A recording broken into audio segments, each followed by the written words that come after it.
Bonjour et bienvenue sur Origin Sky TV. Mais en même temps, ce monsieur, d'ailleurs, j'ai posté la vidéo ce matin, mais ce monsieur, il y avait tout. Il y avait l'émotion, il y avait le rire, il y avait les pleurs, il y avait... Mais à la base, il faisait rire tout le monde. Mais bien sûr qu'ils ont de l'humour, bien sûr. D'accord. C'est pour ça que les personnes qui pensent que le milieu de la médiumnité, du contact défunt, c'est glauque, mais absolument pas, quoi. Ils sont bien plus vivants que nous. Aujourd'hui, je reçois une médium voyante magnétiseuse. Elle se nomme Valérie Gruget. On va voir ensemble son parcours, ce qu'elle fait et les différentes manières de pouvoir contacter les défunts et de les entendre et de les voir. Donc on va faire un grand tour de ses capacités et ça va être passionnant. Allez, c'est parti, on y va. Valérie Gruget, bonjour, comment vas-tu ? Oui, bonjour, ça va très bien. Ça va très très bien. Très heureuse d'être là, d'être présente. Ben, franchement, moi aussi, Origin Sky TV. c'est ça. Ça fait un peu américain. C'est ça, des Américaines de Nîmes. Exactement, des Américains gardois. Il n'y en a pas beaucoup. Hein. Entre gardois, on se comprend. Exactement. Je suis très heureux de te recevoir aujourd'hui pour cette émission. On va parler de médiumnité, de voyance, aussi un peu de magnétisme. Voilà, c'est ce que tu fais et proposes. Mais avant de commencer, moi j'aime bien découvrir un peu les personnes. Mais alors déjà, comment tu en es venu à devenir médium? Parce que c'est pas un chemin qu'on emprunte forcément dès qu'on est ado, se dire je ferai médium plus tard, quoi. Alors pour moi, ça a été, comment dire, un très grand paradoxe. Hein. De toute gamine, j'ai toujours eu des ressentis, j'ai eu des flashs de voyance, j'avais des petites choses comme ça. Mais en fait, je ne me suis jamais considérée comme une voyante. Et encore moins médium, parce que je ne croyais pas au fait qu'on puisse parler avec les personnes décédées. Donc là, le grand paradoxe. Et donc, j'ai continué ma vie comme ça. Je suis rentrée dans la grande distribution. Et c'est vraiment à partir de 2012, je dirais, que j'ai quitté le Gard pour m'installer dans l'Hérault, qu'en fait, je venais de me séparer. Donc là-haut, ils ont dû se dire super, la petite là, elle est toute seule, on va pouvoir la titiller un peu, elle sera plus dérangée par quiconque. Et c'est vraiment à partir de 2012, donc à la quarantaine, que les choses ont vraiment commencé à se mettre en place en fait. Mais après, depuis toute gamine, j'avais toujours des ressentis, des flashs de voyance, j'avais vécu des expériences avec des personnes décédées, mais j'y portais pas attention en fait. D'accord, ok. Oui, tellement que ça devait faire partie de moi, sans doute. Ok. Et comment ça a été perçu par ton entourage de travailler de la grande distribution, qui est quand même un monde, je sais, parce que on a travaillé dans le même magasin, mais pas en même temps. Voilà, Oui. on s'était parlé, Intermarché, là-bas. Ouais. Bref, on va refaire la vie, mais... Et comment on passe de ça, quand même, à médium, comment c'est pris par ton entourage? Alors moi, j'ai de la chance d'avoir une famille qui en fait, déjà, à la base, ils me connaissent. Ils savent que je suis quelqu'un de très terre à terre. Ils savent très bien que je suis pas quelqu'un d'illuminé, quoi, de perché. Donc, quand vraiment ça a commencé à se présenter à moi, ils ont très bien accueilli la chose. Voilà, même mon frère qui, lui, n'y croit pas vraiment, en fait, je me moquais de lui, quoi. Je faisais exprès de lui dire, tu sais ce qu'elle fait, ta sœur, elle parle, elle est morte. Mais c'était plus pour le taquiner. Oui. Mais parce qu'après, moi, j'ai démarré d'une façon assez particulière et pour devenir médium, pour l'être vraiment, l'incarner comme je l'incarne aujourd'hui. C'est que c'était par un groupe Facebook et mes nièces, ma mère, tout ça, en fait, le soir, ils lisaient tous les contacts que je faisais. D'accord. Donc, pour eux, ils n'ont jamais, ils m'ont jamais traité de folle de quitter le monde de la grande distribution pour le monde de la médiumnité, quoi. Jamais. Okay. Au contraire, ils m'ont encouragé, ils m'ont aidé à prendre confiance en moi. Donc, nos problèmes de ce côté-là. D'accord. Alors, et comment aujourd'hui ça se manifeste ta médiumnité? Tu vois, tu entends, tu ressens?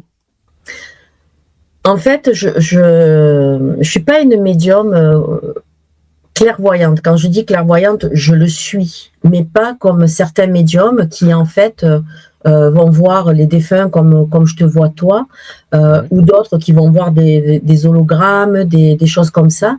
Moi, c'est pas du tout le cas. Ça m'arrive, hein, ça peut m'arriver, mais ça va passer moi d'abord par le ressenti, par le ressenti et la clairaudience. Puis des fois, ben, spontanément, il se montre à moi. Mais je veux dire, c'est pas mon quotidien. Je peux pas dire que je vois des défunts partout parce que je mentirais. Donc voilà. Je suis pas toujours connectée non plus. Hein. Tu arrives à couper pour pas justement être connecté tout le temps? Ou alors c'est vraiment quand il y a besoin que ça arrive? Non, c'est vraiment, moi je dirais, hein, c'est vraiment quand le besoin est là, que ça arrive, surtout le contact défunt.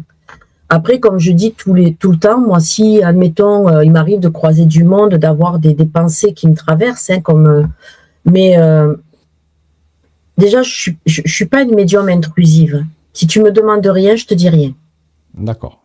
Voilà. Non, moi je suis pas à vouloir me connecter à tout le monde, à raconter à tout le monde, il y a ta grand-mère, il y a ton oncle. Non, moi si on me le demande pas, je le fais pas. Et d'ailleurs, là-haut, ils me connaissent. Hein, c'est rare quand ils me le font quand même. Parce qu'ils savent très bien que moi, ça va filer parce que je me dis que si on me le demande pas, je le dis pas. D'accord. Oui, il faut qu'il y ait la personne qui vienne faire la demande pour recevoir voilà, des messages lors d'une consultation. Il y a ça, puis il y a la façon dont la personne va le prendre. Elle est peut-être pas ouverte à ça, elle est peut-être pas dans une attitude à bien le recevoir. Et puis je pense que c'est ma façon d'être aussi. Hein. Moi, je suis plutôt quelqu'un à rester en retrait, à pas me montrer, même si de plus en plus je montre ce que je fais au niveau des contacts, simplement pour toucher les personnes. Mais après, non. Et très souvent, je fais beaucoup d'associations où très souvent certains présidents et présidentes d'associations ont perdu des enfants. Ben, je suis pas cette médium qui va leur donner des messages de leurs enfants, quoi. D'accord. Voilà. Ok. Il n'y a pas le côté un peu genre extraordinaire ou non. C'est une médium cartésienne, un peu finalement. Exactement. Bien qu'une fois, on m'avait dit que c'était pas possible d'être les deux. Si, je le suis toujours, mais différemment. Les pieds sur terre et la tête dans les étoiles, on pourrait. Exactement. Voilà. Comme un slogan. Et d'ailleurs, je crois que c'est pour ça que la médiumnité vraiment s'est développée sur le tard, sur la quarantaine, parce que je pense que si j'en avais pris conscience beaucoup plus jeune, là, je pense que je n'aurais pas eu les pieds sur terre, en fait. D'accord. Voilà. Je pense que j'aurais pas été perchée, mais j'aurais été un peu à croire tout ce qu'on me dit, à tout gober, en fait, alors qu'aujourd'hui, c'est plus du tout le cas. C'est plus le cas. La maturité a fait que voilà, c'est arrivé au bon moment. La maturité et l'expérience, parce que quand on fait sur ma carte de visite, il y a une citation de Victor Hugo que j'aime beaucoup, c'est « Je ne suis rien, je le sais, mais je compose mon rien avec un petit morceau de tout ». D'accord. Et il y a marqué, ou plutôt, moi Valérie Grugier, « Je ne sais rien, je le sais, mais je compose mon rien avec un petit morceau de tous ». Parce qu'en fait, moi, mon expérience, je l'ai acquise par les contacts que j'ai faits avec les défunts, par mes expériences, et pas parce que de ce que j'ai pu lire dans des livres. D'accord. Voilà. Ok, oui, c'est vraiment l'expérience qui prime sur la théorie, disons, quoi, plutôt. En fait, je suis une autodidacte, et je suis une vraie, quoi. Ok. J'ai été autodidacte dans la grande distribution, et j'ai été autodidacte dans la médiumnité, et je le suis encore. Parce qu'on apprend tous les jours. Oui, j'allais te demander, tu découvres encore des choses aujourd'hui sur la médiumnité, sur les défunts, les contacts? Mais complètement, sur eux, sur moi, sur ma façon de réceptionner les messages, parce qu'il y a des associations où je vais depuis mes débuts et qui même eux le disent et le voient qu'il y a eu un changement, il y a eu une évolution en fait.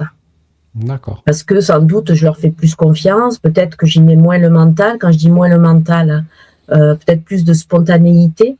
Donc oui, c'est un long travail et pour moi il a vraiment fallu l'adopter, quoi. d'apprivoiser la médiumnité. Et d'ailleurs, je crois qu'eux aussi, il a fallu qu'ils m'apprivoisent. Oui, c'est vrai que si, étant jeune, tu n'y croyais pas, c'est vrai que quand, disons que vers la quarantaine, quand ça t'arrive, oui, tu dois quand même prendre du recul et en étant cartésien, ça te permet quand même d'avoir une vision globale des choses et pas juste des œillères et de dire je suis médium et ouais, c'est dans le ciel et basta quoi.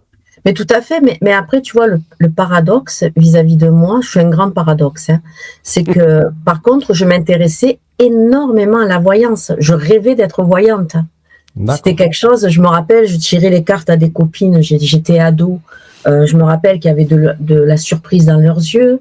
Il y a plein de choses comme ça où finalement, j'avais déjà les facultés, mais pour moi, je ne l'intégrais pas en fait. Peut-être que ça faisait tellement partie de moi que, parce que je me rappelle, j'ai eu des flashs où c'était quand même assez surprenant, quoi. Et même ado, j'avais vécu des expériences avec des proches à moi, qui étaient décédés. Mais je vivais les expériences et je passais à autre chose, en fait. Je me posais pas plus de questions. Donc, c'est bien que c'était vraiment pas le moment pour moi, quoi. J'avais d'autres expériences à vivre. Parce que la voyance fait aussi partie de toi ou c'est quelque chose que tu as dû développer après quand même? Non, la voyance, en fait, moi je parlerais vraiment de flash de voyance. De flash de voyance, de forts ressentis, tu vois, je peux te donner des exemples qui me sont restés depuis que je suis toute gamine. Mais justement, quand je travaillais dans cet intermarché, tu connais la région, donc je me permets de t'en parler. Et puis, s'il y a des Nîmois, ils sauront me situer. À ce moment-là, moi, j'étais sur Clarensac et il me fallait traverser l'Anglade pour après retrouver la route pour aller à Millau, quoi. Pour retrouver la 113. Pour retrouver la 113, exactement. Et là, je me souviens que j'étais sur les hauteurs de l'Anglade et j'ai un flash où je vois passer un sanglier dans ma tête. Hein. Là, c'est dans ma tête. Et spontanément, je ralentis et quelques mètres plus loin, en fait, il y a un sanglier qui traverse devant moi. Ouais. Donc, si j'avais pas ralenti, peut-être que le temps aurait fait que je serais rentrée dedans. Le sanglier, ouais. Je tapais le sanglier. Donc, il y a eu plein de flashs comme ça, quoi. Oui, ça aide en même temps. Je veux dire, ça aide. Vraiment... Moi, c'est vrai qu'il y a eu des expériences, que j'ai vécu des expériences par des flashs de voyance où ça m'a évité d'avoir des accidents. Et notamment un sur l'autoroute. Donc, et c'est vrai, là, c'est des flashs, c'est de la voyance, donc c'est des flashs auditifs, visuels. Ça venait un peu de la façon dont ils pouvaient me toucher. Fini. Voilà, de la façon dont ils pouvaient me toucher, pardon. Est-ce que tu entends, quand je dis ça, mais est-ce que tu entends des voix? Alors, ça m'est arrivé, et il y a une expérience qui me fait encore rire, c'est que on était en 2014, à peu près en 2014-2015, et je commençais à rentrer dans la médiumnité, tout ça, et je leur parlais, je dis, moi, j'aimerais bien vous entendre, etc., etc. Et le matin, je me lève parce que comme j'avais un magasin, puisque j'étais chef d'entreprise, donc là, j'ai vraiment fait un virage à 180 degrés. Et là, je me lève, et je vais là où on va le matin quand on se lève, quoi. Voilà. Donc là, on est encore entre deux, on est complètement décontracté. Voilà. Et là, d'un coup, j'entends « bonjour ». Mais une voix grave d'homme, mais extérieure. Ok. Donc là, j'ai vite fini ce que je faisais, je me suis levée, j'ai fait quand même le tour de la maison pour voir si je rêvais pas, quoi.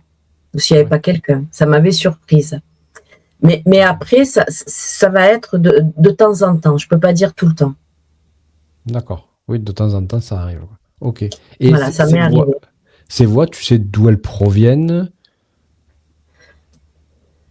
Je dirais d'un autre monde, parce que quand des fois on a cette petite voix en nous qui nous parle, donc là je dirais c'est quelque chose d'interne, c'est peut-être notre guide intérieur, notre âme, hein, qui sait et qui nous évite des choses.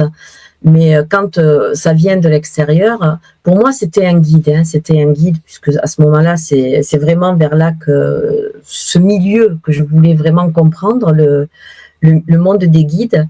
Et là, c'était vraiment les guides, parce que ça m'était arrivé 2 fois en même pas une année, quoi.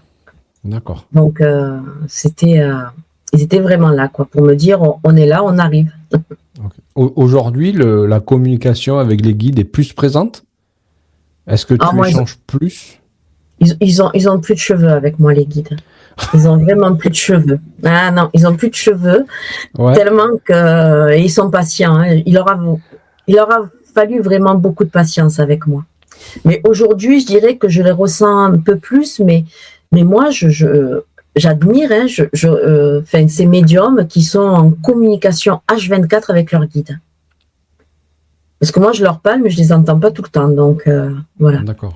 Ils viennent communiquer à toi que quand il y a vraiment quelque chose d'important? Tout à fait, je crois, oui. Je crois, et après, je dirais que souvent, quand même, j'ai le ressenti qui est là. Ils m'ont eu guidée pour moi-même, hein, parce que sur le coup, je comprenais pas vraiment, mais c'est après coup, quand les choses étaient arrivées, que je comprenais qu'ils étaient là pour m'accompagner. D'accord. Okay. Ouais. Et lors d'une séance de médiumnité, ils viennent des fois t'aider aussi? Oui. Oui. Oui. Je dirais que ça, je peux le sentir de plus en plus. Par contre, là, la différence, quand c'est le défunt et que ça bascule vers le guide, en fait. Pour certaines questions, pour certaines choses. Je saurais pas t'expliquer, hein, comment je le ressens, mais je sais quoi, voilà. Je sais que, d'ailleurs, je le dis aux personnes, je dis là, ce n'est plus votre défunt, c'est plus le guide qui est là, voilà. Mais après, je ne saurais pas te l'expliquer. D'accord. Parce que c'est vraiment, c'est à l'intérieur, quoi. Des fois, on peut pas tout expliquer. Non, oui, des fois, c'est non, des fois, c'est inexplicable, quoi. Subtile, exactement. Disons. Après, c'est très. Oui, je me doute que ça va être très difficile de mettre des mots dessus pour expliquer la différence de ressenti ou de fréquence, de vibration, je sais pas. Mais complètement. Et tu vois, moi, quand je dis que je me découvre de plus en plus, puis je pense que je suis quand même quelqu'un de borné, de têtu pour eux, hein, donc. Non, mais je. Arrache les cheveux. Ah oui, mais ils en ont plus. Et tellement qu'ils se sont arrachés les cheveux, mais tu vois, il y a pas longtemps. Aujourd'hui, je parlerai plus de guidance que de voyance. Tu vois, il faudra que je le change même sur les appellations. Pourquoi? Parce que dans la voyance, pour moi, on est un peu plus spectateur. On est plus spectateur parce que dans la voyance, on est censé nous annoncer des choses, nous dire des choses. Oui. Dans la guidance, en fait, on est acteur. Parce que dans la guidance, je donne des outils. Et moi, je consultais énormément de voyantes. Énormément. D'ailleurs, une de mes sœurs me disait, c'est des psys que tu devrais aller voir. Tellement que... Et j'ai compris après, avec le temps, avec l'âge, que c'était une façon pour moi d'être dans mon monde, finalement. Et j'ai compris, là, il n'y a pas longtemps, que souvent, on sait les choses, mais comme ça vient de nous, on ne s'écoute pas. Et en fait, quand les personnes m'appellent pour de la guidance, souvent à la fin de la consultation, ils me disent, mais en fait, vous venez de me dire ce que je savais déjà, vous me confirmez des choses, et j'ai tout simplement compris que c'est leur guide qui leur parle, mais qu'ils ne les entendent pas, comme moi je pouvais ne pas entendre les miens. Et le fait de l'entendre d'une personne d'extérieur, eh bien finalement, ça va valider déjà ce qu'on savait au fond de nous. Ok. C'est clair, je te perds pas. Non, du tout. Alors, comment ça se passe justement une consultation? Les personnes te contactent via ton site ou internet. Enfin, voilà, on trouve ton numéro de téléphone, c'est ça? Alors, il y a le site, mais moi, je préfère que les personnes m'appellent parce que j'aime bien expliquer mon fonctionnement. Ceux qui souhaitent de la guidance, j'aime leur expliquer la différence entre voyance et guidance. Et clairement, je leur dis, si vous voulez un avenir clé en main, c'est pas moi qu'il faut appeler. Voilà. Parce que moi, ça va être beaucoup plus donner des outils, accompagner les personnes, même si je ne peux pas le nier, il y a quand même de la voyance dedans, puisque je suis capable, quand je dis je suis capable, avec l'aide du monde invisible, hein, mais de décrire des personnes, de décrire des situations, il m'est même arrivé de décrire des lieux de vie, où les personnes me disaient mais c'est pas possible, vous vivez chez moi. Voilà. Mais après ça se passe comme ça. J'aime bien moi qu'on me téléphone, même si j'ai un site où on peut m'envoyer un mail, mais très souvent je réponds appelez-moi. Voilà. Comme ça j'explique pour pas qu'il y ait de fausses attentes et pour pas qu'il y ait de déception.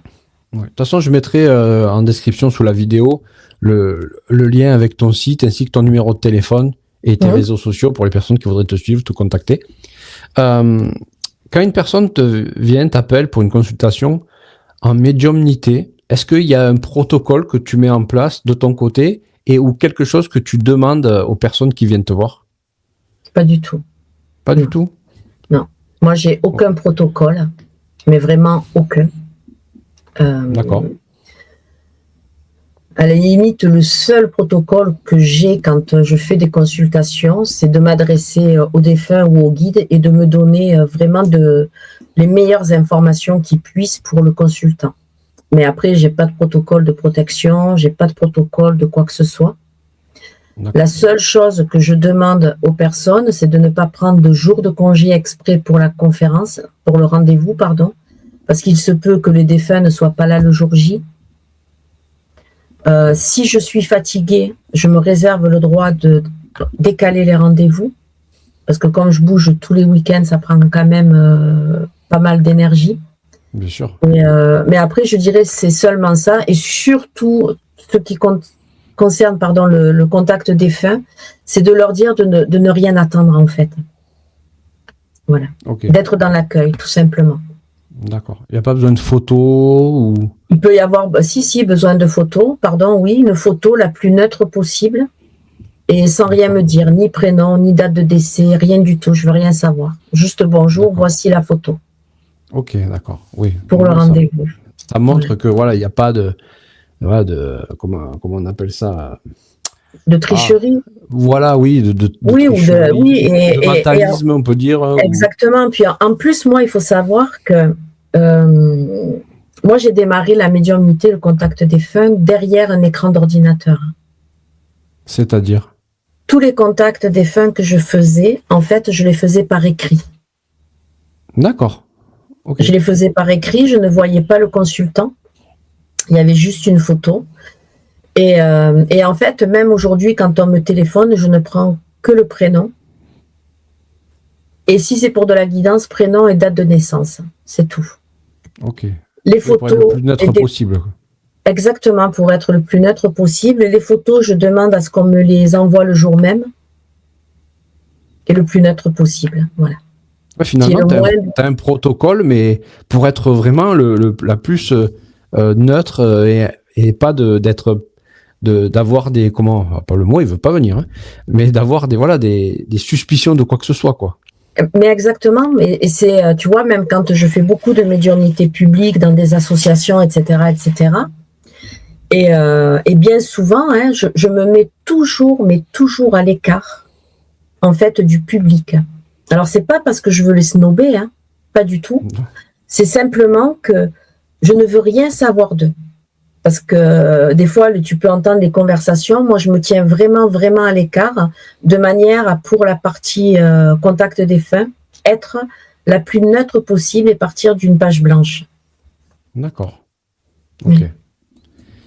Lors d'une consultation, est-ce que ça t'est déjà arrivé que le consultant attende des réponses précises pour il voulait savoir vraiment, je ne sais rien moi, mais...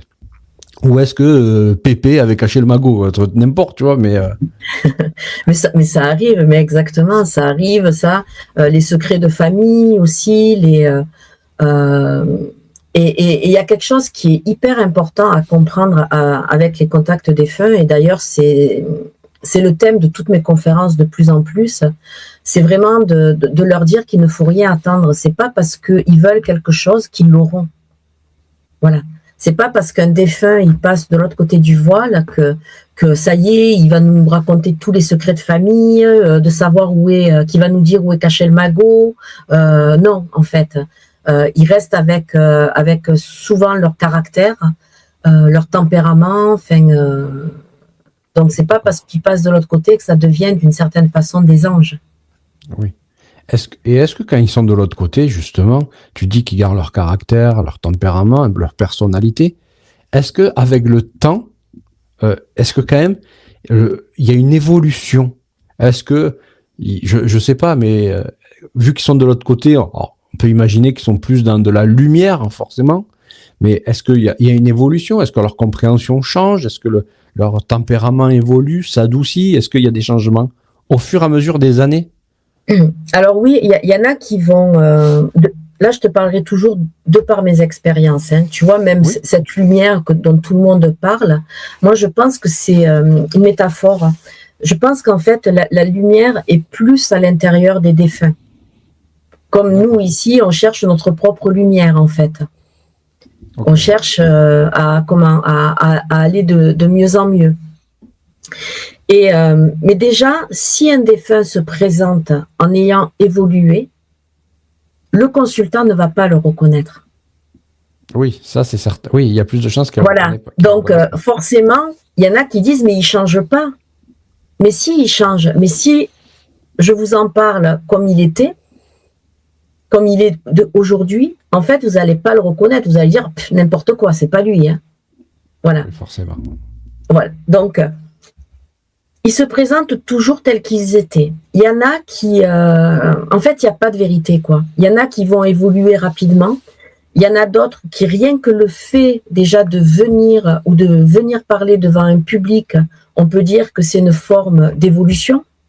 Parce que c'était peut-être des personnes qui n'aimaient pas parler en public, qui étaient taiseux, donc, ils évoluent chacun un peu à leur rythme, en fait. Mais il n'y a pas une vérité, voilà. C'est que il y en a qui vont progresser très vite, qui vont évoluer très vite, d'autres beaucoup moins, d'autres qui vont stagner. En fait, je peux dire que je vois et que j'entends de tout, quoi. Ok. Est-ce qu'il y en a qui ne comprennent pas ou qui n'acceptent pas d'être passés de l'autre côté? Est-ce que ça arrive? Alors, j'en ai rarement eu, en fait. J'en ai rarement eu. J'ai rarement eu des personnes qui étaient en colère ou qui savaient pas où ils étaient ou non. Moi, c'est vraiment quand je fais mes contacts, c'est vraiment c'est quand même assez fluide. Où j'ai pas. Après, je peux sentir encore un peu de la peine, encore un peu de. Mais pour beaucoup, en fait, disons que ceux qui viennent me voir, ce sont pas ce qu'on pourrait appeler des fantômes, quoi. Les fantômes, souvent, ce sont ceux qui hantent, hein, qui savent pas où ils sont. Mais non, pour moi, non, c'est ils savent très bien où ils sont. Il y en a même qui vont dire suite à un accident, parce que souvent, on peut entendre dans le milieu de la médiumnité ceux qui sont partis d'un départ soudain, accidentel, ou départ volontaire, ils sont perdus, ils sont ci, ils sont mis. Et c'est vraiment pas quelque chose que je partage. Ouais. Toi, c'est pas ton expérience à toi que c'est pas mon expérience à moi. C'est pas mon expérience. Donc, je dis pas que c'est pas vrai, mais en tout cas, c'est pas mon expérience. Mais du coup, je ne me positionne pas en quelqu'un qui sait tout, quoi. Oui. Et qui affirme. Voilà. Quand tu sais. Quand tu sais pas, tu... Exactement. Tout à fait. Ils ont un sens de l'humour un peu plus développé de l'autre côté. Oh putain, ah ben oui, on est d'accord, hein. Moi, j'ai la sensation. Oh là là. Alors moi, je me rappelle, c'était en Haute-Savoie, j'avais eu un contact avec une grand-mère. J'avais attrapé un fou rire. Et le public était mort de rire. Et sa petite fille, n'en parlons pas. Mais bien sûr qu'ils ont de l'humour de l'autre côté. Pas plus tard que c'était quand j'étais à Nantes. Là, c'est pareil. Il y avait un monsieur qui est venu, mais il a fait rire tout le monde. Mais en même temps, ce monsieur, d'ailleurs, j'ai posté la vidéo ce matin, mais ce monsieur, il y avait tout. Il y avait l'émotion, il y avait le rire, il y avait les pleurs, il y avait... Mais à la base, il faisait rire tout le monde. Mais bien sûr qu'ils ont de l'humour, bien sûr. D'accord. C'est pour ça que les personnes qui pensent que le milieu de la médiumnité, du contact défunt, c'est glauque, mais absolument pas, quoi. Ils sont bien plus vivants que nous. Hein. Oui, c'est plutôt de notre côté à nous que c'est plus sombre, parce que les personnes sont en deuil, justement, quoi, je dirais. Non, les personnes sont en deuil, mais après, il y a ceux également qui ne voient aucun intérêt à assister à des réunions pour avoir des contacts défunts, qui ne voient aucun intérêt à contacter un médium pour avoir un contact, parce que pour eux, c'est que des conneries, quoi. Et qu'en plus, il n'y a pas d'intérêt. Une fois qu'on est mort, on est mort. Et ben non. Moi, c'est quelque chose que... j'ai jamais cru au fait qu'on puisse être mort et qu'il n'y a plus rien après, hein, parce que j'ai toujours cru d'une certaine façon à la réincarnation sans connaître le sujet. Je suis pas une spécialiste. Il ne faut pas me poser de questions. Ok. Mais voilà quoi. D'accord. Non, ça me rappelle une phrase que Reynald Roussel m'avait dit, que je l'avais interviewé. Il m'a dit, moi, la réincarnation, peut-être ça existe, moi, j'y crois pas. Il n'y a personne qui peut me dire comment ça se passe vraiment de l'autre côté. Donc, pour l'instant, avec son caractère et sa façon de parler. Oui, tout à fait. Et j'adore Reynald. Mais en fait, moi, je suis comme lui. C'est-à-dire que quand on pose des questions sur la réincarnation, même sur l'au-delà, quoi. Moi, je vais parler de l'au-delà à un instant T, c'est-à-dire au moment où le défunt me donne un contact. Mais après d'expliquer à des tas de personnes comment c'est de l'autre côté, comment ça fonctionne, ben moi, je peux pas. Je peux pas parce que je ne l'ai pas vécu, l'expérience. Je l'ai vécu sans doute avant ma réincarnation, mais aujourd'hui, je suis incapable d'en parler. Oui, on n'a pas de souvenir. Et voilà, aucun souvenir. Puis souvent, à mes guides, je leur dis, venez me chercher, montrez-moi, comme ça, au moins, je pourrais en parler. Mais ils veulent pas. Ils veulent pas. Bon. Mais il y a des défunts, quand même, ils donnent des informations. Ou est-ce que tu as pu demander, quand même, à des défunts des informations sur ce qu'ils voient de l'autre côté? Non. Non, puis ça m'intéresse pas. D'accord. Vraiment, ça m'intéresse. Alors, je suis... quand je dis ça m'intéresse pas, c'est que s'ils avaient dû me le montrer, ils me l'auraient déjà montré. D'accord. Voilà. Oui, donc dans tous les cas... Dans tous les cas, même mes guides me l'auraient montré. C'est ce que je dis, les défunts, il y a des moments où ils vont me montrer de belles images qui sont un peu surprenantes, en haut d'une montagne, à toucher les étoiles. Mais en même temps, cette image-là, c'est quelque chose qui va parler à la personne qui reçoit le message. Mais après, on m'a jamais dit comment c'était, quoi. Non. D'accord. Bon. Puis moi, je fais souvent le parallèle avec notre monde, quoi. Oui. Pour toi, il y a quand même c'est comme une équivalence de l'autre côté, finalement. Pour moi, il y a une similitude, tout à fait. Tout à fait. Et ça, c'est par rapport à toutes les expériences que j'ai pu avoir avec eux. Puis je pense que pour comprendre leur monde, il faut quand même qu'on ait un repère, nous, pour mieux le comprendre et surtout pour l'entendre. Oui. Après, sauf ceux qui se posent beaucoup de questions là-dessus, mais c'est vrai qu'autant je m'en posais quand j'étais gamine sur le monde de la voyance, que j'ai toujours eu par contre des questions existentielles sur la mort. Très, très jeune, je me posais la question du pourquoi de la mort, etc. etc. Mais après, depuis que je suis dans le milieu, vraiment, je n'ai jamais été curieuse de savoir comment c'était de l'autre côté. D'accord, ok. Oui, c'est quelque chose qui t'a pas la curiosité vraiment d'aller chercher, enquêter presque. Non. Peut-être parce que, en fait, ce que je fais aujourd'hui, peut-être que c'est suffisant pour moi. D'accord. Oui, après, c'est suffisant dans le côté, et d'ailleurs, comment je pourrais vraiment pas faire croire, mais expliquer aux autres comment c'est de l'autre côté, quoi. D'accord. Tu as pris l'ascenseur, on a l'impression. Pardon? On dirait que tu as pris l'ascenseur, tu es descendu d'un coup. Non, parce que j'avais trop la clarté dans les yeux. Je pense que ça devait peut-être se voir aussi. J'avais mal aux yeux, là. Et en ce qui concerne la guidance, alors, tu expliques que c'est pas de la voyance, c'est pas pareil, mais tu as quand même aussi cette voyance un peu en toi. Est-ce que pour la guidance, tu te sers d'un support, comme des cartes ou autre, ou non, même pas? C'est comme tu disais, c'est vraiment que la date de naissance et le nom de la personne, et hop, ça suffit? Alors, des fois, les cartes, j'ai toujours à côté de moi des cartes, je vais avoir le Béline, j'utilise aussi celui qui est vraiment génial de David, La Voix des guides. Mais après, c'est surtout le Béline. Mais moi, avant de démarrer une guidance, je me connecte au prénom et à la date de naissance. D'accord. Et là, j'ai les premières informations qui viennent. Et souvent, les premières, donc j'écris tout. 5 minutes avant la consultation, j'écris ce qui me vient. C'est ma trame, en fait. Les quelques lignes que je vais avoir, ça va être ma trame. Et en fait, dès que je commence, si la personne me valide, en fait, je continue. Je continue parce qu'au fur et à mesure, les informations arrivent.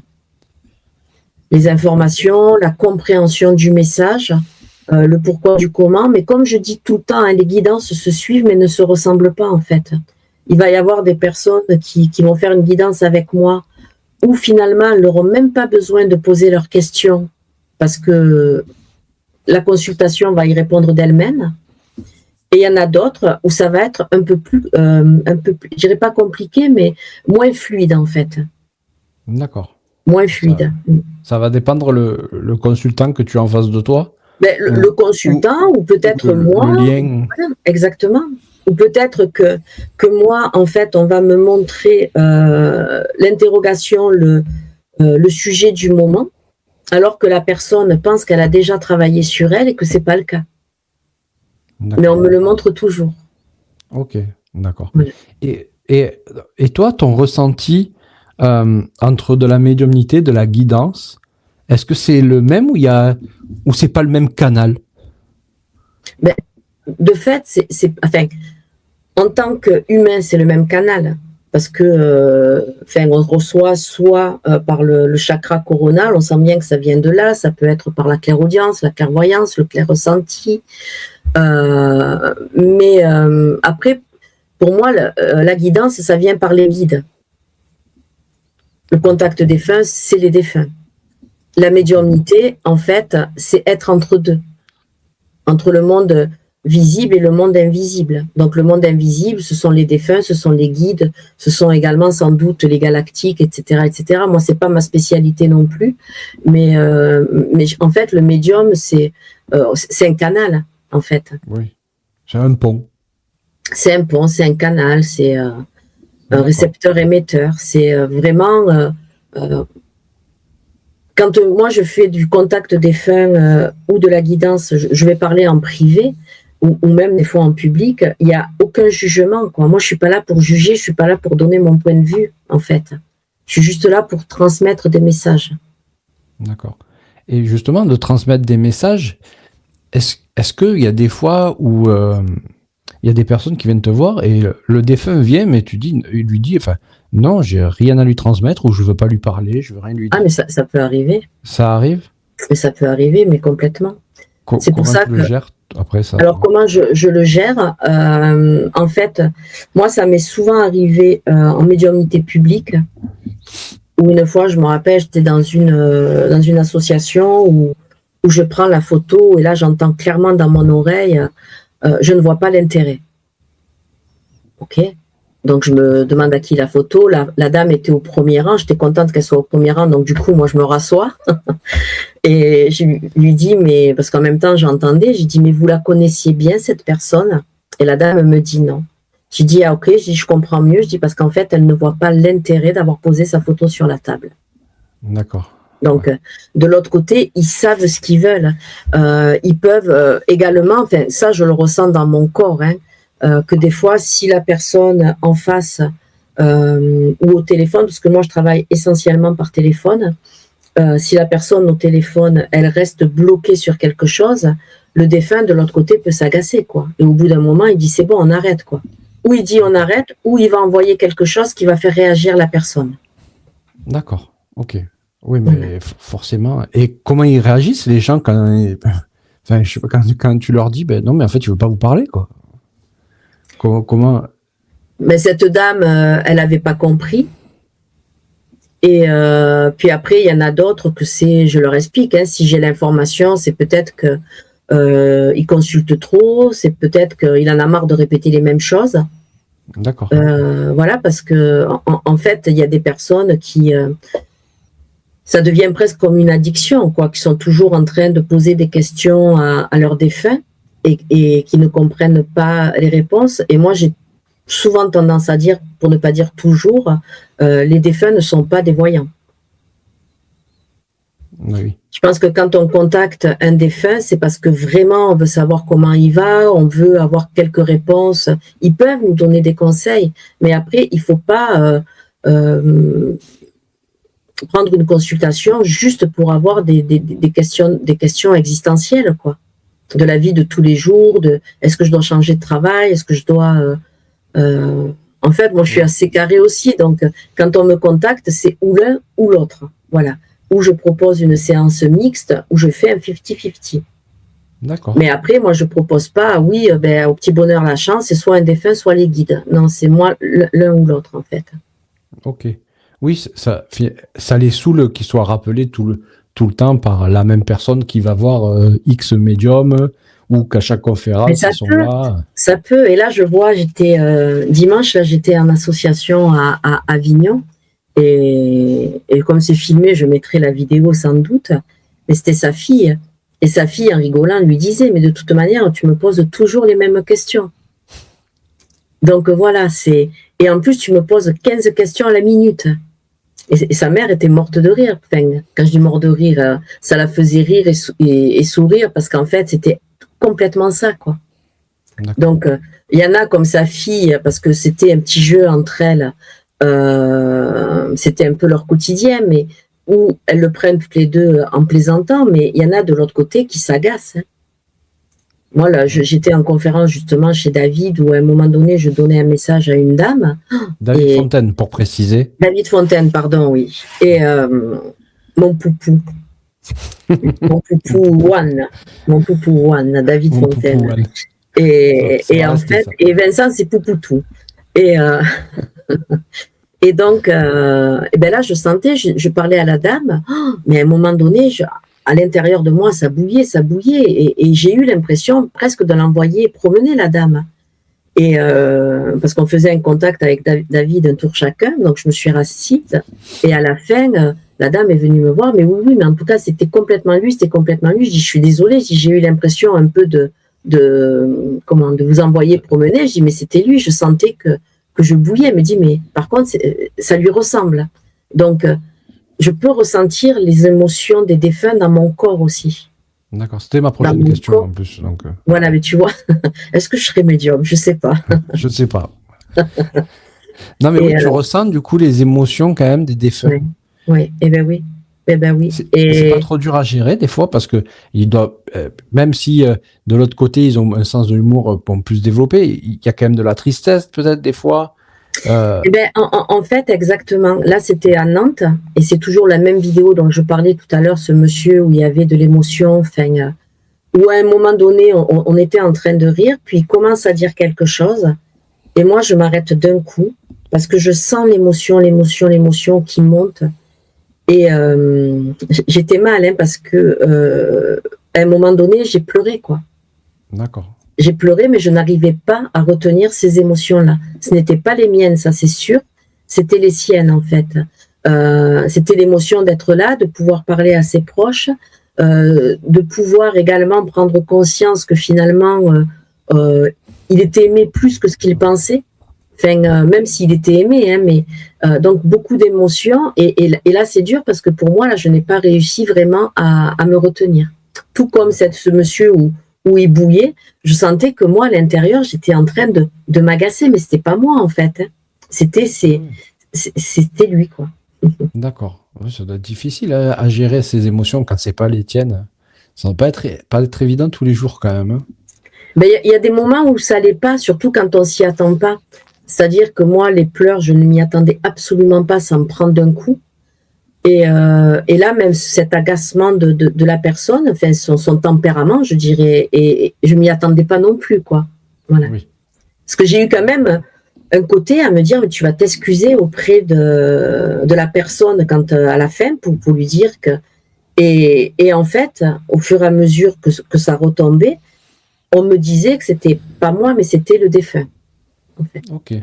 D'accord. Est-ce que les défunts, on peut par exemple, dans la vie de tous les jours, leur poser des questions? Est-ce que, moi, par exemple, je prends un exemple de moi, parce que voilà, mais j'ai perdu mon père il y a le 15 février, il y a un an, 2025. Est-ce que je peux, par exemple, lui poser des questions, Mais bien sûr. de pas avoir de réponse, parce que j'ai pas ce canal-là, et avoir des réponses, par exemple, en allant à une conférence ou avoir un signe, quelque chose? Bien sûr. Oui, Bien sûr, tout à fait. En on peut fait, toutes poser des questions. bien sûr, il y a pas besoin d'être médium déjà pour leur parler, et il n'y a pas besoin d'être médium pour pouvoir, d'une certaine façon, avoir des éléments de réponse. C'est ce qu'on va appeler des synchronicités, même avec les défunts. Okay. Donc, avec ton papa, tu peux très bien, tu vois un exemple, hein, c'est-à-dire que si tu es en train de penser à lui, puis que d'un coup tu vois son prénom, tu peux te dire que c'est lui, quoi. Là, il n'y a pas 36 000 questions à se poser, à se dire, en fait, c'est moi qui me monte la tête. Non, c'est qu'ils ont cette capacité quand même à nous répondre, à nous faire signe. Après, c'est vrai qu'il ne faut pas voir des signes partout par rapport au questionnement qu'on peut leur faire. Tu vois, moi, j'ai perdu mon père, pareil, c'était en février 2022. Et je me souviens que derrière, je reprenais les conférences. Et dans la voiture, je l'ai saoulé, le pauvre. Ouais, papa, j'espère que tu seras là, j'espère que tu seras avec moi, et patati, et patata, et patati, et patata. Donc, j'étais dans mon délire avec lui. Et ça faisait à peine moins d'un mois, je crois qu'il était parti. Et là, j'étais sur l'autoroute et je double un camion. Et sur la remorque, il y avait marqué Papa, Ali. Et c'était la première fois que je voyais marqué Papa sur une remorque. Et Ali, moi, je l'ai pris comme Ali. Voilà, là, je me suis fait plaisir. Hein. Oui. Mais en fait, quelle probabilité il y avait que je vois marqué Papa sur la remorque d'un camion, d'autant plus que mon père avait été routier international. D'accord. Donc, ils sont forts. Il ne faut pas, en fait... moi, des fois, je peux entendre des moqueries, que parce qu'un médium, il a vu quelque chose dans une goutte d'huile, parce que moi, ça a été mon cas. Mais en fait, se moquer de ça, c'est réduire leur champ des possibles et c'est les restreindre à avoir finalement que des façons de se montrer à nous ou de nous répondre. Alors que pas du tout, quoi. Pas du tout. Il y a énormément de manières de recevoir leur réponse ou leur présence. D'accord. Est-ce que c'est plus dur pour toi de contacter des personnes décédées de ta famille que pour les gens qui viennent te voir? Ou il n'y a pas de... Ou c'est pareil? Non, je dirais que c'est plus dur. Hein. Moi, c'est plus dur. Mon père, je vais parler de mon père parce que c'est vraiment la personne la plus proche que j'ai perdue. Et quand j'étais plus jeune, le frère de ma belle-sœur avec qui j'étais très amie.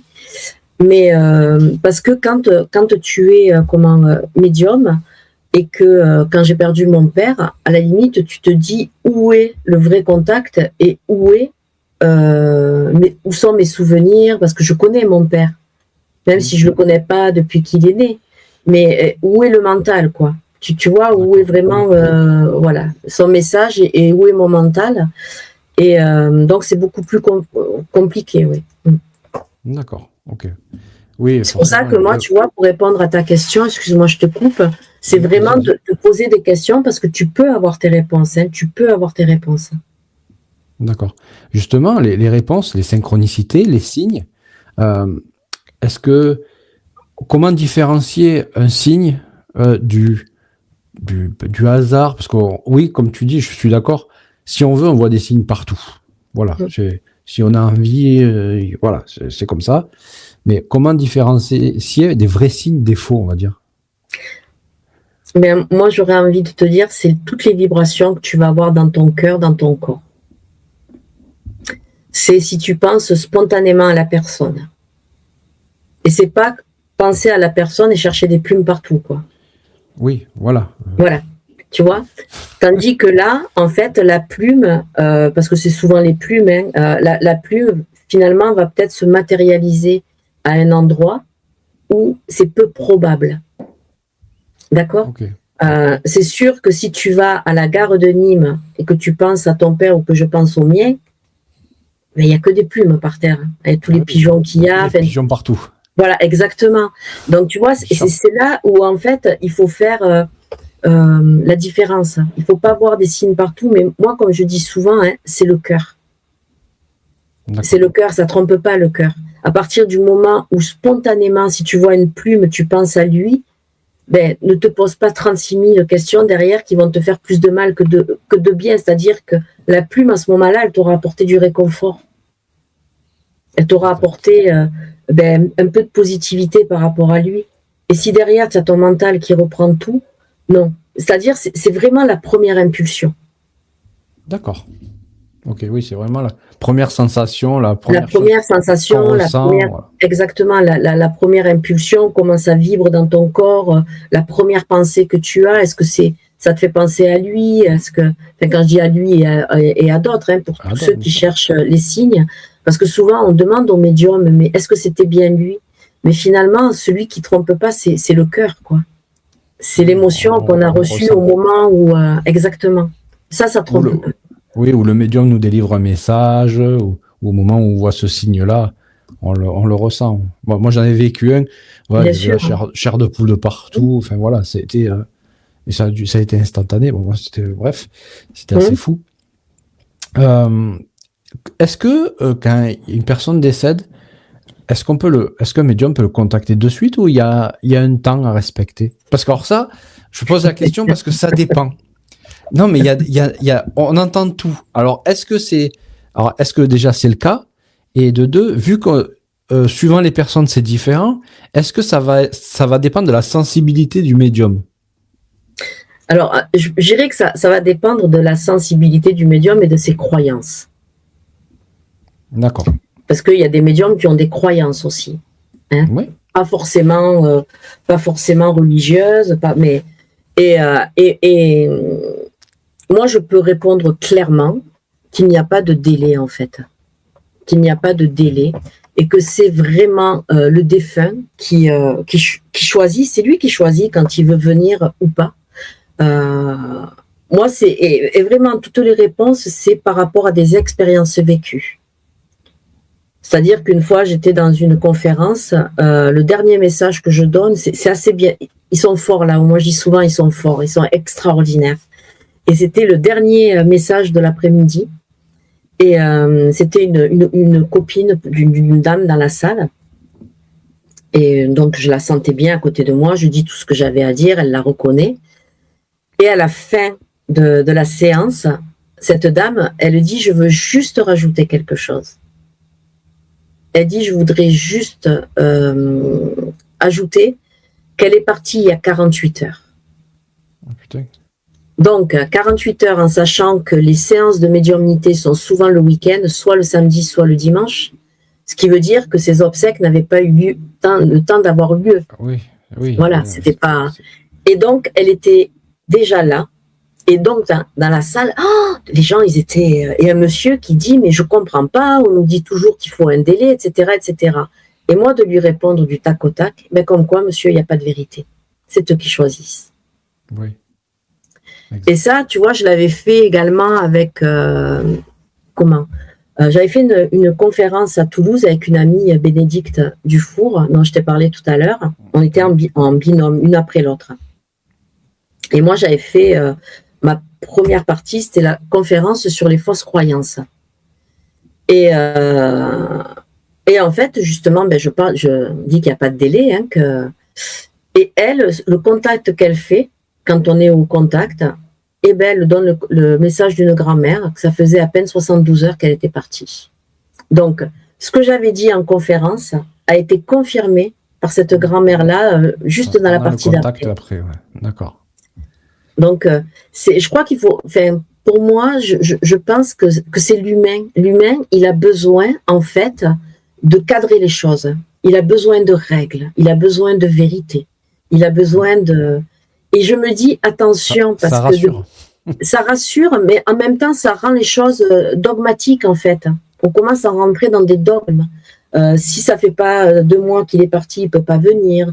Quelqu'un qui est mort d'un départ brutal, il est perdu, il sait pas qu'il est mort. Mais il y a plein de choses, alors que moi, par rapport à des expériences vécues, on me montre le contraire. Après, ça arrive aussi, hein, mais c'est pas. Je pense qu'il faut pas. D'une certaine façon, c'est assez. Il faut pas s'enfermer dans les croyances finalement. Exactement. Puis je pense que c'est assez quand même prétentieux d'une certaine façon de se dire qu'en tant que médium, on détient toute la vérité et qu'on peut dire c'est comme ça, c'est pas autrement. Parce que je me dis, l'univers est tellement vaste. Comment on peut être aussi affirmatif sur quelque chose qu'on ne connaît pas? Oui, c'est vrai. C'est vrai. Moi, je dis souvent que de toute façon, si on détient 5% de la vérité, c'est déjà beaucoup. Voilà. Et encore. Tu vois, tu as vu les petits grains de sable? Oui, moi, je pense qu'on connaît à peine un petit grain de sable, en fait. Bien sûr. Ouais, mais ça, moi, je suis d'accord. Et c'est pour ça que, tu vois, moi, quand je parle, que j'affirme des choses, je les affirme parce que je les ai vécues avec un défunt. Ah oui. C'est ton expérience. C'est mon expérience, c'est celle de ce défunt, mais c'est cette expérience-là qui va quand même contredire certaines vérités. Ah oui, forcément. Puisque nous l'avons vécu. Eh oui, du coup. Est-ce que tu es en conférence bientôt? Est-ce que si tu as des dates à donner? De toute façon, on pourra tout retrouver sur tes réseaux et tout. Alors, sur mes réseaux, après, il y a derrière moi, on peut voir marqué les mercredis de Vali. Oui. Donc, les mercredis de Vali, c'est une émission que je fais tous les mercredis, justement, où c'est un format qui n'a pas de format. Sur quelle plateforme pour que les gens... YouTube, pardon. YouTube. Okay. Ouais, YouTube. Et voilà, c'est un format qui n'a pas de format parce que je peux recevoir des invités, je peux faire que de la guidance, que de la médiumnité, je peux être toute seule, enfin voilà. Donc, on peut me retrouver là. Après mes déplacements, là, je m'en vais pendant... je suis trop contente. Le vendredi, samedi, là, qui arrive, je suis au Château Fougeray. Donc, je vais faire des ateliers. En même temps, mais je vais peut-être vivre l'expérience. Après, au mois de mai, je serai à... Au mois de juin, j'ai oublié le nom. Au mois de... Non, fin mai, là. Ah, fin mai, je serai dans le centre de la France, à la Prévie. Mais après, on peut tout voir. Normalement, le premier week-end de juin, je serai à Aix-en-Provence, si tout va bien. Le week-end d'après, à Perpignan. Faire médiumnité, puis atelier. Tu sillonnes la France, quand même. Pardon? Tu sillonnes toute la France. Mais c'est ça. Après, il y a David Fontaine et Vincent qui viennent à Béziers. Donc, n'hésitez pas, hein, pour ceux qui ont découvert David Fontaine sur cette chaîne, à nous rejoindre. Toutes les infos sont sur ma page Facebook Association Au-delà du Cap. Et après, fin juin, je serai à Saint-Gaudens. Et après, normalement, c'est les vacances et reprise en septembre. D'accord, ok. Voilà. Et septembre, tous les week-ends, je suis en vadrouille. C'est vrai que tous les week-ends, tu fais des conférences. Tous les week-ends, pratiquement tous les week-ends. Voilà, là, j'adore ce que je fais, hein, donc je me régale et je suis tout le temps en vadrouille. Il n'y a pas de l'épuisement quand même au bout d'un moment, pas physique, quoique peut-être un peu, à force quand même entre la semaine et les week-ends, mais comment dire ça, psychologique, entre guillemets, de contacter des défunts régulièrement, d'être avec des personnes qui sont mortes, quoi, en fait. Est-ce qu'il n'y a pas une fatigue qui s'installe au bout d'un moment? Non. Moi, pour le moment, il n'y a pas de fatigue. Après, la fatigue, ça va être... comme tu le dis, c'est des fois, on peut être face à un public compliqué, donc qui ne sont pas toujours dans la réception. Donc ça prend énormément d'énergie. D'accord. D'être avec les morts, moi je dirais qu'ils sont plus vivants que nous pour beaucoup. Donc c'est pas vraiment... non, moi j'aime ce que je fais. Après, des fois, ce qui peut être épuisant pour moi, c'est pour ça que comment expliquer ça? J'explique de plus en plus comment vraiment fonctionne la médiumnité, quoi. D'accord. Voilà. Aux personnes qui sont là pendant des conférences publiques, Parce qu'on se rend compte également et que dans la médiumnité, on commence à rentrer dans de la consommation aussi. Voilà. Ah, il commence à avoir une consommation de médiumnité. Une consommation de médiumnité où à mon sens, hein, je pense on la désacralise un peu, la médiumnité. De plus en plus, quoi. C'est parce que j'ai décidé que j'ai. Non, ça fonctionne pas comme ça, la médiumnité. Ok. Vraiment pas. D'accord. En tout cas, Valérie, franchement, je te remercie pour cette émission, pour ce partage, pour tes connaissances que tu nous partages. Merci beaucoup. Moi, j'ai une dernière question à te poser que je pose à tous mes invités. Mais si tu pouvais croiser la Valérie d'il y a 20 ans, une vingtaine d'années, qu'est-ce que tu lui dirais? Alors, qu'est-ce que je lui dirais à cette Valérie d'il y a 20 ans? Donc, c'est qu'elle a fait du chemin. Elle a fait du chemin au niveau intérieur. Parce que la Valérie, il y a 20 ans, c'était quelqu'un d'impatiente. Aujourd'hui, elle a appris la patience. Valérie, il y a 20 ans, elle pouvait avoir un petit côté capricieux, qui a aujourd'hui, elle a complètement, je dirais, perdu. C'est-à-dire que elle est plus dans l'acceptation de ce qui est, en fait. Et de ne pas vouloir tout maîtriser, de ne pas vouloir aider tout le monde, le syndrome du sauveur. Oui. Même si aujourd'hui je le fais, mais c'est complètement différemment. C'est-à-dire que je ne m'impose plus comme j'aurais pu le faire avant, de vouloir absolument aider. Parce qu'il y a des gens qui ne veulent pas être aidés. Donc je dirais qu'elle a bien avancé. Qu'elle a bien avancé et qu'il n'y a aucun regret à avoir quitté la Grande Dibe. D'accord. Okay. Merci Valérie pour ce partage. Merci à toi, vraiment. Merci aussi à toutes les personnes qui nous suivent. Franchement, merci beaucoup. On est de plus en plus nombreux. Je le dis à chaque émission, mais là, vraiment, on approche des 10 000 abonnés en même pas un an. Donc, franchement, merci à vous tous. C'est génial. Merci à toi. Je me permets de te couper. C'est toi qui fais la qualité aussi de ton émission. Hein. Donc, bravo à toi. Mais merci beaucoup. Voilà. Merci. Ça fait plaisir toujours de l'entendre. C'est sincère. Moi, je ne l'aurais pas dit. Je dis exactement les mêmes choses que toi. C'est-à-dire que si je le dis pas, c'est que je le pense pas. Hein. Voilà, exactement. Quand je dis les choses, je les pense. Hein, voilà. Pareil. Il y a un lien PayPal dans la description aussi sous la vidéo. Si vous avez envie de soutenir la chaîne, ça permet de la faire perdurer, de pouvoir innover, faire de nouvelles choses. Voilà, j'ai toujours quelques idées qui sont dans un coin de ma tête et qui attendent que de sortir. Mais bon, c'est comme tout. Il faut un peu de moyens, il faut aussi un peu de temps. Donc voilà. Merci Valérie pour ce moment, vraiment merci à toi, vraiment j'ai passé un très bon moment. Et merci à tous pareil. Et à toutes. Voilà. Et passez une très belle soirée, je vous dis à bientôt pour une prochaine vidéo. À bientôt, bye bye.